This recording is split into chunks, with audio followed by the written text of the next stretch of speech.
퇴직금으로 차 바꾼 58세 남편, 1년 뒤 아내에게 이혼당했다. 이 문장이 그저 자극적인 인터넷 기사 제목으로만 보이십니까? 아닙니다.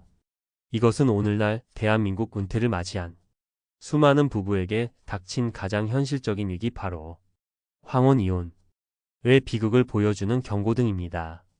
한 언론사 보도에 따르면 최근 10년 사이에 결혼 생활 30년 이상을 함께한 부부의 이혼 건수가 무려 47%나 폭증했다고 합니다. 과거처럼 자식들을 위해 혹은 남들 시선 때문에 참고 살던 시대는 이제 끝났습니다. 은퇴와 함께 손에 쥔 목돈, 바로 이 퇴직금. 이 평생을 함께한 부부 관계를 시험하는 가장 날카로운 칼날이 되고 있습니다. 30년간 한 회사에 청춘을 바친 김영철 씨. 그는 누구보다 성실한 가장이었습니다. 퇴직하던 날 그의 통장에는 퇴직금 약 2억 5천만 원이 들어왔습니다. 평생 가족을 위해 앞만 보고 달려온 고생을 보상받는 기분이었죠. 그는 이 돈이 온전히 자신만의 것이라 생각했습니다. 그래서 평생의 꿈이었던 번쩍이는 8천만 원짜리 수입 세단을 계약했습니다. 아내 이정숙 씨에게는 단 한마디 상의도 없이 말입니다. 아내가 망연자실한 표정으로 차를 바라보자 그는 이렇게 말했습니다. 내 퇴직금인데 무슨 상관이야. 최근 법률 상담 사례에서도 등장했던 수많은 남편들이 무심코 내뱉는 바로 그 말이었습니다.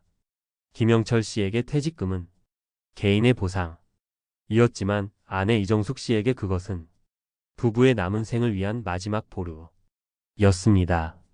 이정숙 씨는 그날 단순한 분노를 넘어선 깊은 배신감을 느꼈습니다.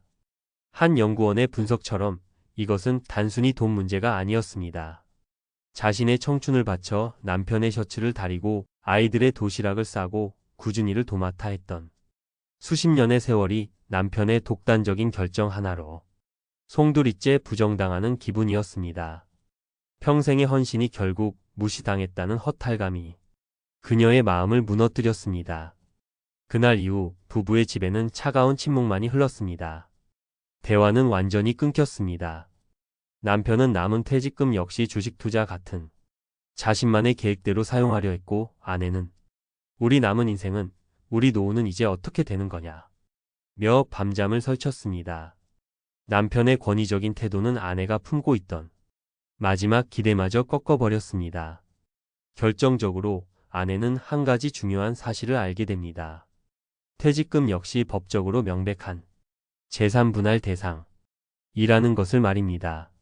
실제로 과거 대법원에서 장래에 받을 퇴직연금까지 부부 공동의 재산으로 인정한 판결이 나온 이후 경제적 자립에 대한 확신을 가진 아내들이 이혼을 결심하는 사례가 크게 늘었습니다. 아내에게 이혼은 더 이상 모든 것을 포기하는 행위가 아니었습니다. 존중받지 못하는 남은 인생을 그대로 방치하지 않겠다는 생존을 위한 마지막 선택이었습니다. 혹시 지금 설마 우리 부부까지 그러겠어 라고 생각하십니까? 통계는 생각보다 훨씬 냉정합니다. 불과 몇 년 전 통계만 봐도 전체 이혼 중에서 결혼 20년 이상 부부의 비중은 37.2%에 달합니다. 풋풋한 신혼부부의 이혼율을 거의 2배 가까이 앞지른 수치입니다. 한 금융투자센터의 보고서는 더욱 중요한 진실을 짚어냅니다. 단순히 고령 인구가 늘어서 이혼 건수가 많아진 것이 아니라는 겁니다. 다른 연령대의 이혼율은 그대로이거나 오히려 줄어드는데 유독 고연령층이 이혼율 자체가 꾸준히 상승하고 있다는 사실. 이것이 진짜 문제입니다. 은퇴기 부부의 관계에서는 이제 우리 사회의 가장 보편적인 이혼 형태가 되었고, 그 갈등의 중심에는 어김없이 퇴직금이라는 거대한 뇌관이 자리하고 있습니다. 오늘 이야기의 가장 중요한 핵심입니다. 너무나 많은 남편들이 퇴직금을 자신이 평생 회사에 다녀받은 온전한 내모이라고 착각합니다. 하지만 법적으로도, 그리고 무엇보다 관계에 있어서도 이것은 명백하고 위험한 오해입니다. 퇴직금은 부부가 혼인 기간 동안 보이지 않는 곳에서 함께 노력하고 인내하며 형성한 공동의 재산입니다. 아내가 가사와 양육을 전담하며 남편이 마음 편히 경제활동에 집중할 수 있도록 한 그 기여가 법적으로도 엄연히 인정됩니다. 이것을 내 돈이라고 주장하는 순간 그것은 배우자가 바친 인생의 절반을 통째로 무시하는 것과 같습니다. 퇴직금은 한 사람의 고단했던 노동에 대한 대가이기도 하지만 그보다 더 큰 의미는 한 가정이 함께 인내하고 희생하며 만든 미래를 위한 씨앗이라는 사실을 절대로 잊어서는 안 됩니다. 자, 지금까지 우리는 김영철 씨 부부의 안타까운 실수를 살펴봤습니다. 하지만 지금부터가 진짜 중요합니다. 이 비극을 피하고 퇴직금을 부부의 행복을 위한 디딤돌로 만드는 현명한 방법은 분명히 존재합니다. 첫째, 퇴직금을 보상이 아닌 전략 자산으로 인식을 완전히 바꿔야 합니다. 퇴직금을 고생 끝에 받는 보너스로 생각하는 순간 충동적이고 이례적인 소비로 이어지기 너무나 쉽습니다. 가장 먼저 해야 할 일은 퇴직금을 우리 부부 인생 2막을 여는 가장 중요한 전략 자산으로 함께 선언하고 공동의 인식을 맞추는 것입니다. 이 돈은 앞으로 남은 30년 혹은 40년의 긴 세월 동안 우리 부부의 삶을 지탱해줄 생명줄입니다. 둘째, 부부 노후자산 포트폴리오를 반드시 함께 만들어야 합니다. 퇴직금이 통장에 들어오면 부부가 함께 식탁에 마주 앉아 하얀 종이를 한 장 꺼내십시오. 그리고 우리가 가진 모든 노후 자산을 하나도 빠짐없이 나열해 보는 겁니다. 국민연금 예상 수령액은 얼마인지, 개인적으로 부어온 연금저축이나 IRP 계좌에는 얼마가 있는지, 우리가 사는 집의 가치는 어느 정도인지. 퇴직금은 이 거대한 퍼즐의 가장 큰 한 조각일 뿐 전체 그림을 보면서 계획을 세워야 실수가 없습니다. 이 자산 목록을 바탕으로 우리 부부의 공동 목표를 세우는 과정이 반드시 필요합니다. 셋째, IRP 계좌를 적극적으로 활용해 세금부터 관리해야 합니다.